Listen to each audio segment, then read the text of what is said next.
Hello. 4 राज्यों से भर्ती रिलेटेड बड़े अपडेट देखने को मिल रहे हैं, तो इसमें हम सभी अपडेट कवर करने वाले हैं जो 1-2 दिन में आए हैं। एंड ये 4 राज्यों से रिलेटेड हैं एंड 10 बड़े अपडेट हैं जिन्हें हम कवर करने वाले हैं। तो वन बाय वन इनको कवर करेंगे, तो अंत तक बने रहिए। तो इसमें हम सबसे पहले अपडेट देखते हैं भर्ती से रिलेटेड। तो असिस्टेंट प्रोफेसरों के 9,532 पदों के लिए सितंबर में विज्ञापन आएगा। तो ये कहाँ से खबर आ रही है? तो बिहार के पटना से आ रही है, यानी बिहार में असिस्टेंट प्रोफेसर के पद आएंगे। तो कितने आएंगे? 9,532 आएंगे। तो इसको हम देखने वाले हैं। तो बिहार के विश्वविद्यालयों और कॉलेजों में 9,532 सहायक प्रोफेसरों की भर्ती होगी। इसमें 2,532 नियमित पदों के साथ विश्वविद्यालयों में करीब 7,000 पद शामिल हैं, यानी विश्वविद्यालय यानी यूनिवर्सिटी के 7,000 पद हैं। इसके अलावा 2,532 नियमित पदों के साथ हैं, यानी 2,532 आपके रेगुलर रहेंगे, बाकी कॉन्ट्रैक्ट बेस पे रहेंगे या फिर संविदा के बेस पे जो भी इनका होगा। इसके लिए सितंबर में विज्ञापन जारी होगा। तो सितंबर में आपका नोटिफिकेशन आ जाएगा। राज्य के सभी विश्वविद्यालयों ने शिक्षा विभाग को रिक्तियों का ब्यौरा दे दिया है। परीक्षा के प्रारूप को राजभवन से भी मंजूरी मिल चुकी है। BSUA SSC बिहार राज्य विश्वविद्यालय सेवा आयोग के अध्यक्ष प्रोफेसर गिरीश कुमार चौधरी ने बताया कि 211 डिग्री कॉलेजों में भी नियुक्ति होगी। विभाग से रिक्तियां मिलते ही 1 महीने में प्रक्रिया शुरू होगी, यानी कि 211 कॉलेज हैं ऐसे जहां पर आपकी नियुक्तियां होंगी, रिक्तियां हैं। तो नियुक्तियां होंगी एंड विभाग से रिक्तियां मिलते ही 1 महीने में प्रक्रिया शुरू हो जाएगी। तो विभाग से जैसे ही आपकी रिक्तियां अपडेट हो जाएंगे उसके बाद 1 महीने में आपकी प्रोसेस शुरू हो जाएगी। तो आपके पास सिर्फ 1 महीने का टाइम है। तो 1 महीने बाद आपका 9,532 पदों पर बिहार में असिस्टेंट प्रोफेसर के लिए वैकेंसी आने वाली है।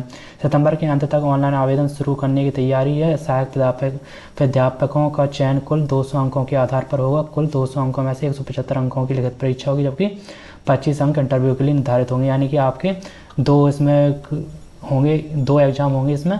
एक तो लिखित परीक्षा होगी 175 अंक की होगी एंड इंटरव्यू होगा 25 अंक का होगा। तो ये पहली अपडेट तो ये होगी। अब दूसरी अपडेट की तरफ जाते हैं। तो ये आ रही राजस्थान से। स्वास्थ्य विभाग में 2,000 से ज़्यादा पदों पर भर्ती की तैयारी। तो राजस्थान में स्वास्थ्य विभाग में 2,000 से ज़्यादा पदों पर भर्ती की तैयारी चल रही है। तो सरकार के 3 साल होने पर युवाओं को तोहफा। सरकारी नौकरी की तैयारी कर रहे युवाओं के लिए राहत की खबर है। मुख्यमंत्री भजन लाल के निर्देश पर चिकित्सा एवं स्वास्थ्य विभाग सरकार के 3 वर्ष पूरे होने के अवसर पर स्वास्थ्य सेवाओं में 2,000 से अधिक पदों पर भर्ती की तैयारी कर रहा है। एंड विभाग ने नर्सिंग एवं पैरामेडिकल संवर्ग की भर्ती का प्रारंभिक खाका तैयार कर लिया है। हालांकि प्रक्रिया शुरू होने से पहले भर्ती एजेंसी तय करनी होगी और नए भर्ती नियमों को राज्य मंत्रिमंडल से मंजूरी मिलना जरूरी होगा। प्रस्ताव के अनुसार सबसे अधिक 700 नर्सिंग ऑफिसर के पद भरे जाएंगे, यानी सबसे ज़्यादा पद किसमें आने वाले हैं? तो 700 पद हैं नर्सिंग ऑफिसर के। इसके अलावा 650 हैं ANM पदों पर भर्ती प्रस्तावित है। तो ये आपकी भर्ती होने वाले कुल प्रस्तावित पद हैं। तो 2,000 से अधिक आपके प्रस्तावित पद हैं। एंड इसके बाद हम देखते हैं कि प्रस्तावित भर्ती का संभावित विवरण। तो कौन कौन सी वैकेंसी निकालने वाले हैं? नर्सिंग ऑफिसर की 700 पद, ANM की 650 पद, लैब टेक्नीशियन की 400 पद, असिस्टेंट रेडियोग्राफर की 75 पद, डेंटल टेक्नीशियन के 50 पद, नर्सिंग ट्यूटर के 50 पद एंड ऑफ्थेल्मिज्म असिस्टेंट के 50 पद, ECG टेक्नीशियन के 25 पद हैं। तो ये सब आपकी भर्ती आने वाली है। और एक कहाँ का नोटिफिकेशन, कहाँ का अपडेट है? तो राजस्थान से अपडेट आया है। ये लेटेस्ट अपडेट है, तो आप इसको देख सकते हैं। इसके बाद हम तीसरी बड़ी अपडेट की तरफ चलते हैं। तो ये मध्य प्रदेश से आ रहा है। मध्य प्रदेश के भोपाल से लगातार 3 साल 100% बोर्ड रिजल्ट। तो प्राचार्य को मिलेंगे 1 लाख, स्कूल को विकास के लिए 5 लाख, यानी कि इसमें मुख्यमंत्री के द्वारा ऐलान किया गया है कि लगातार 3 साल तक कोई भी प्राचार्य के स्कूल से 100% बोर्ड का रिजल्ट आता है तो उसको उस स्कूल को विकास के लिए 5 लाख रुपए दिए जाएंगे। एंड प्राचार्य को कितने दिए जाएंगे? तो 1 लाख रुपए दिए जाएंगे। 10,000 शिक्षकों की भर्ती पूरी हो चुकी है इधर। एंड 500 सरकारी स्कूलों में शुरू होगा AI केंद्रित मिशन बुनियाद। तो इसमें जो आपका जो 100% बोर्ड रिजल्ट वाला है, इसमें प्राचार्य को 1 लाख रुपए मिलने वाले हैं। तो इसमें हम देखते हैं कि क्या प्रोसेस है। तो मध्य प्रदेश में लगातार 3 साल तक बोर्ड परीक्षा में 100% रिजल्ट देने वाले सरकारी स्कूलों के प्राचार्यों को राज्य सरकार 1 लाख रुपये देकर सम्मानित करेगी। यानी कि लगातार 3 साल आपके स्कूल में बच्चों ने 100% रिजल्ट दिया हो बोर्ड एग्जाम में, तो प्राचार्य को कितने 1 लाख रुपये राज्य सरकार द्वारा दिए जाएंगे। इसके साथ ही ऐसे स्कूल में विकास के लिए अलग से 5 लाख रुपए की प्रोत्साहन राशि दी जाएगी। यानी कि स्कूल को भी अलग से 5 लाख दिए जाएंगे और प्राचार्य को 1 लाख अलग से। मुख्यमंत्री मोहन यादव ने मंगल को कैबिनेट बैठक में मंत्रियों को संबोधित करते हुए यह जानकारी दी, जल्द ही इसका प्रस्ताव लाकर नई योजना लाई जाएगी। हालांकि सरकार ने अभी यह स्पष्ट नहीं किया कि यह व्यवस्था किस शैक्षणिक सत्र से लागू होगी, तो अभी इसका कुछ प्रारूप निर्धारित नहीं किया गया कि कब आने वाली है एंड किस सत्र से ये लागू होगी।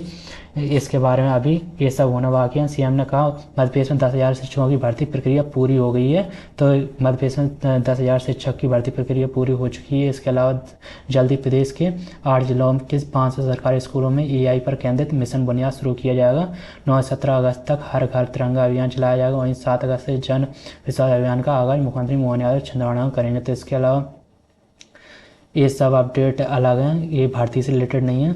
जो भर्ती से था एंड जो इससे रिलेटेड था प्राचार्य वगैरह से, तो वो मैंने दे दिया है। इसके बाद केंद्र सरकार 10 साल पहले खत्म कर चुकी। अब यहाँ प्रस्ताव युवाओं को राहत, प्रदेश में 4200 ग्रेड पे तक की भर्तियों में खत्म होंगे साक्षात्कार, कार्मिक विभाग ने तैयारी शुरू की। तो ये राजस्थान से अपडेट आ रहा है कि जो 4200 ग्रेड पे वाली नौकरियां हैं उनमें क्या है इंटरव्यू खत्म कर दिए जाएंगे।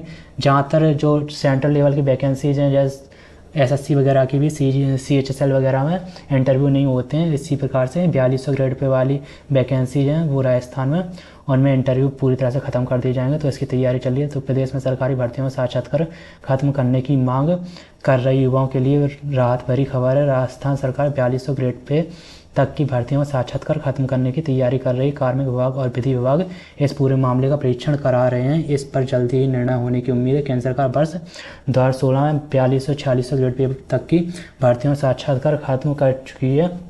यानी केंद्र सरकार ने तो 2016 में ही खत्म कर दिया था कि 4200 और 4600 ग्रेड पे पर कोई भी इंटरव्यू नहीं होगा। केंद्र सरकार के इस निर्णय के बाद उत्तर प्रदेश, झारखंड, हरियाणा, हिमाचल प्रदेश एंड पंजाब, गुजरात, तमिलनाडु, आंध्र प्रदेश, तेलंगाना, उड़ीसा सहित 23 राज्यों ने भी साक्षात्कार खत्म कर दिए थे। यानी 4200-4600 ग्रेड पे केंद्र सरकार के आदेश के बाद इन 23 राज्यों ने भी क्या इंटरव्यू खत्म कर दिए थे, लेकिन राजस्थान अभी बचा हुआ था। तो राजस्थान ने क्या है इसको प्रोसेस करना शुरू कर दिया। तो जल्दी कोई ना कोई अपडेट आ जाएगा। सही विवाद में रही साक्षात्कार को भर्तियों में भ्रष्टाचार की सबसे बड़ी जड़ माना जाता है। राजस्थान में भाजपा की सरकार बनने के बाद सही बेरोजगार अधीनस्थ सेवाओं के 4200 ग्रेड पे की 16 प्रकार की भर्तियों में साक्षात्कार खत्म करने की मांग उठा रहे हैं। तो जो बेरोजगार जो अधीनस्थ सेवाओं के लिए तो 4200 ग्रेड पे में 16 प्रकार की भर्तियां हैं, उनमें इंटरव्यू खत्म करने की मांग हो रही है।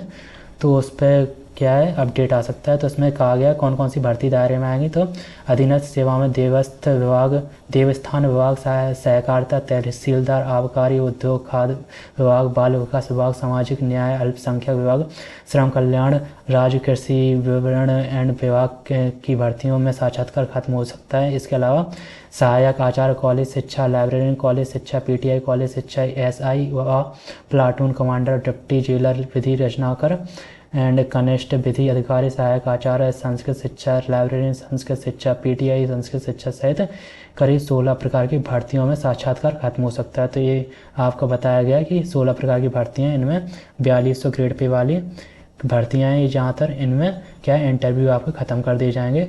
ये अपडेट आ रहा है कहाँ से, राजस्थान से।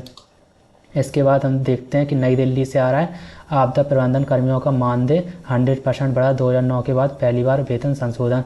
तो जो आपदा प्रबंधन होता है तो उसमें क्या है आपका जो मानदेय है वो 100% बढ़ा दिया गया है। ये 2009 के बाद संशोधन हुआ है। तो 3.2 करोड़ लोगों की सुरक्षा करने वाली टीम को मिला हक। तो दिल्ली सरकार ने बड़ा फैसला लेते हुए आपदा प्रबंधन व्यवस्था को अधिक सक्षम, आधुनिक और पेशेवर बनाने की दिशा में दिल्ली राज्य आपदा प्रबंधन प्राधिकरण के अंतर्गत कार्यरत स्टाफ जैसे प्रोजेक्ट ऑफिसर और प्रोजेक्ट कोऑर्डिनेटर के मानदेय में 100% की वृद्धि करने का निर्णय लिया। रविवार को मुख्यमंत्री रेखा गुप्ता ने बताया कि इस निर्णय से इन स्टाफ के मानदेय में 100% तक की वृद्धि होगी। यह निर्णय उन कर्मियों को न्याय दिलाने की दिशा में उठाया गया जिन्होंने वर्षों से लगातार दिल्ली की आपदा प्रबंधन व्यवस्था की रीढ़ बनकर कार्य किया, लेकिन पिछले 16 वर्षों में उनके मानदेय में एक बार भी संशोधन नहीं हुआ है। मुख्यमंत्री ने जानकारी दी कि वर्ष 2009 में संयुक्त राष्ट्र विकास कार्यक्रम के सहयोग से शुरू हुए इन पदों पर नियुक्त कर्मियों जैसे project officer and district project officer और प्रोजेक्ट कोऑर्डिनेटर का मासिक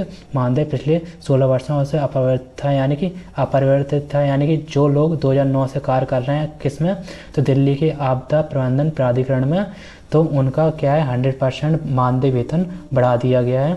इसकी घोषणा कर दी गई है एंड जल्दी इसका अपडेट आ जाएगा। इस अवधि में महंगाई बढ़ी, आपदा प्रबंधन वगैरह एंड 25,000 रुपये का प्रोजेक्ट कोऑर्डिनेटर 20,000 रुपये ही बना रहा। उन्होंने बताया कि सभी बातों में मंजूर नई वेतन संरचना के तहत इन कर्मियों के मानदेय में 100% तक की वृद्धि की अनुशंसा कर दी गई है। यह संशोधन किसी प्रकार की अनुग्रह राशि नहीं बल्कि जिम्मेदारियों, अनुभव, तकनीकी विशेषज्ञता और वर्तमान परिस्थितियों के अनुरूप एक न्यायसंगत एवं प्रतिस्पर्धी वेतन संरचना सुनिश्चित करने की दिशा में उठाया गया कदम है। एंड ये सब बताया गया, तो आप ये पढ़ सकते हैं वीडियो को पॉज करके। जेलों में प्राकृतिक मृत्यु के मामलों में मिलेगा 7.5 लाख तक का मुआवजा। तो ये आपका भर्ती से रिलेटेड कुछ भी नहीं है या फिर नौकरी से रिलेटेड नहीं है। इसमें जो मुआवजा वगैरह है इसको मैं अलग से कवर करूँगा अलग वीडियो में, तो इसको आप देख सकते हैं। इसके बाद जो एक और इम्पॉर्टेंट बिहार से आ रही है कि कौन कौन सी वैकेंसी निकलने वाली है, इसकी घोषणा कर दी गई है। तो उच्च माध्यमिक में 16,101 पद निकलने वाले हैं, 5 साल में 1 लाख का लक्ष्य। तो जो बिहार के मुख्यमंत्री हैं उनके द्वारा 16,101 पद उच्च माध्यमिक शिक्षा यानी TRE 4 में 16,101 पद की घोषणा कर दी गई है एंड अगले 5 साल में 1 लाख भर्ती का लक्ष्य रखा गया है। बिहार सरकार ने अगले 5 वर्षों में 1 लाख शिक्षकों की नियुक्ति का लक्ष्य रखा है। इस संकल्प की दिशा में कदम बढ़ाते हुए चौथे चरण की शिक्षक भर्ती के लिए 32,388 पदों की अधियाचना BPSC को भेज दी गई है, यानी कि जो शिक्षक भर्ती है 32,388 की अधियाचना भेज दी गई है। तो यानी कि 1 लाख शिक्षकों की नियुक्ति का लक्ष्य रखा गया अगले 5 साल में। शिक्षा मंत्री मिथिलेश तिवारी ने जुलाई में 20,000 से अधिक रिक्तियों की बात कही थी, लेकिन अधियाचना बाधे से ज़्यादा पदों पर भेजी गई है। मुख्यमंत्री ने पूरी पारदर्शिता और समयबद्धता के साथ पारदर्शी भर्ती प्रक्रिया पूरी करने की प्रतिबद्धता जताई है। यानी कि आपके उच्च माध्यमिक में तो 16,101 पद है, लेकिन जो शिक्षक में कितने पद आने वाले हैं, तो आपके 32,388 आने वाले हैं टोटल। तो प्राथमिक कितने होंगे 3,847, माध्यमिक के होंगे 8,563, माध्यमिक के 3,870 एंड उच्च माध्यमिक के 16,101 रहने वाले हैं। इसके बाद हम देखते हैं कि ये 32,388 की भी घोषणा हुई शिक्षक में एंड आंगनवाड़ी में भी घोषणा की गई बिहार के मुख्यमंत्री द्वारा। तो आंगनवाड़ी में 22,891 पदों पर सीधी बहाली होगी। कैबिनेट ने आंगनवाड़ी सेविका सहायिका सिलेक्शन गाइडलाइन 2026 को स्वीकृति प्रदान की है। इसके तहत राज्य भर में 6,141 सेविका और 16,750 सहायिका समेत कुल 22,891 रिक्त पदों पर पारदर्शी प्रक्रिया से जल्द बहाली शुरू होगी। तो आंगनवाड़ी में कितने पद निकलने वाले 22,891 निकलने वाले, इसकी घोषणा कर दी गई बिहार के मुख्यमंत्री द्वारा। एंड कितने 6,141 सेविका के हैं, 16,750 सहायिका के हैं एंड समेत कुल हो गए 22,891 रिक्त पदों पर पारदर्शी प्रक्रिया से जल्द बहाली शुरू होगी। इससे 6 वर्ष तक के बच्चों, गर्भवती और धात्री महिलाओं को पूरक पोषाहार, टीकाकरण और स्वास्थ्य देखभाल की बेहतर सेवाएं मिलेंगी। तो ये आपकी आंगनबाड़ी और किसमें माध्यमिक शिक्षा के एंड सभी शिक्षकों की जो भर्ती निकली है, भर्ती निकलने वाली है, उसकी घोषणा कर दी गई है बिहार में। तो उसका अपडेट था। इसके बाद एक और अपडेट में आते हैं। एक और अपडेट में हम देखते हैं कि बदले नियमों से 800 चयनित शिक्षकों की नियुक्ति अटकी।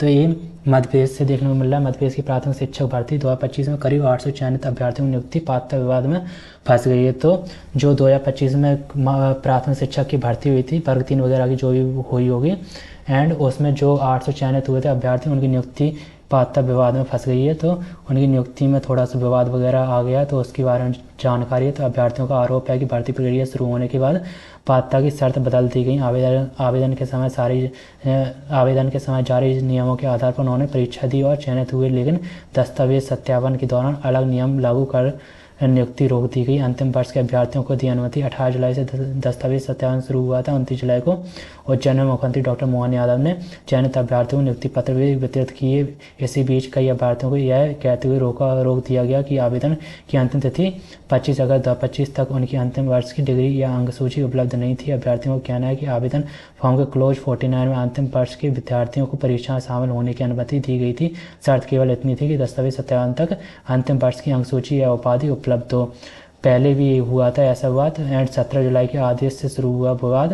तो ईएसवी की नियम पुस्तिका के अध्याय 1 के क्लॉज 3 में आवेदन फॉर्म को भर्ती नियमों का हिस्सा माना गया है। इसके बावजूद स्कूल शिक्षा विभाग ने 17 जुलाई को जारी आदेश के क्लॉज 9.3 में आवेदन की अंतिम तिथि तक डिग्री पूरी होना अनिवार्य कर दिया। अभ्यर्थियों का कहना है कि भर्ती शुरू होने के बाद नई पात्रता शर्त लागू करना नियमों के विपरीत है। तो ये आपका क्या है कि जो शिक्षकों की भर्ती वगैरह हुई थी 2025 में प्राथमिक शिक्षकों की, तो उसमें जो कुछ टीचर हैं उनके कुछ टीचर हैं जो 800 हैं, 800 टीचर हैं, उनकी क्या है नियुक्ति वगैरह में विवाद उत्पन्न हुआ है। तो उसके बारे में ये अपडेट दी गई है। इसके अलावा अब सफाई कर्मियों का वेतन नहीं काट सकेगी आउटसोर्स एजेंसियाँ। तो ये बिहार से देखने को मिल रहा है कि हड़ताल पर विभाग गंभीर नियम शर्तों में होगा बदला। तो अब सफाई कर्मियों का वेतन नहीं काट सकेगी आउटसोर्स कंपनियाँ। तो सफाई कर्मियों से रिलेटेड ये निकल के आ रही है अपडेट। सफाई कर्मियों की हड़ताल के कारण लगातार छठे दिन कूड़े का उठाव ठप रहा, जिससे शहरों में चारों तरफ गंदगी का अंबार लग गया। स्थिति गंभीर होते देख नगर विकास निगम हरकत में आया। मंगलवार के विभाग के प्रधान सचिव ने पटना नगर निगम संयुक्त कर्मचारी समन्वय समिति के नेताओं के साथ बैठक की। यानी कि सफाई कर्मियों की हड़ताल वगैरह हुई थी, उसके बेस पर ये अपडेट आया। तो जो मीटिंग वगैरह हुई उसके बाद जो अपडेट आया है कि जो सफाई कर्मी हैं उनके वेतन को आउटसोर्स एजेंसी है, यानी कि जो कॉन्ट्रैक्ट बेस पे जिनका सिलेक्शन होता नहीं है तो कॉन्ट्रैक्ट बेस पे उनका सिलेक्शन हो जाता है, तो आउटसोर्स एजेंसियाँ इनका सिलेक्शन करती हैं, तो वो वेतन वगैरह काट देती हैं। तो उसके बेस पे ये हड़ताल वगैरह हुई थी एंड उस पर क्या रिजल्ट निकल के आया है कि वेतन वगैरह नहीं काटा जाएगा। तो उस पर ये महत्वपूर्ण अपडेट है। इसके बाद अनुकंपा पर नियुक्त शिक्षकों को हाईकोर्ट ने दी बड़ी राहत। तो ये बिहार से देखने को मिल रहा है। हाईकोर्ट ने अनुकंपा पर नियुक्त शिक्षकों को राहत देते हुए कहा है कि उन्हें भी सामान्य कर्मचारियों की तरह ही लाभ मिलना चाहिए। न्यायमूर्ति हरीश कुमार की एकल पीठ ने 3 याचिकाओं को निष्पादित करते हुए आदेश दिया। तो अनुकंपा जो अनुकंपा पर नियुक्त होते हैं शिक्षक, उनके लिए राहत दी है कि उन्हें भी रेगुलर टीचर की तरह क्या मिलना चाहिए, तो लाभ मिलना चाहिए। आदेश दिया। कोर्ट ने कहा याचिकाकर्ताओं ने अनुकंपा पर नियुक्ति के लिए 2006 के नियम लागू होने के पहले आवेदन दिया था, लेकिन राज्य सरकार ने 17 नवंबर 2003 और 16 अप्रैल 2005 को लगाए गए प्रतिबंध के कारण उनके मामलों पर विचार नहीं किया। बाद में जिला अनुकंपा समिति ने। तो ये आपका अनुकंपा पर जो टीचर वगैरह नियुक्त हैं उनसे रिलेटेड ये अपडेट आया है, तो आप इसको वीडियो पॉज करके पढ़ सकते हैं। तो इसमें क्या बताया गया है कि हाईकोर्ट की तरफ से राहत दी गई। उसमें ये कहा गया जो लाभ वगैरह दिए जाते हैं रेगुलर टीचर को, वो भी अनुकंपा वाले टीचरों को भी दिए जाएँ। तो इससे रिलेटेड अपडेट है। इसके अलावा जो भी क्वेरी हो आप कमेंट में बता सकते हैं। धन्यवाद।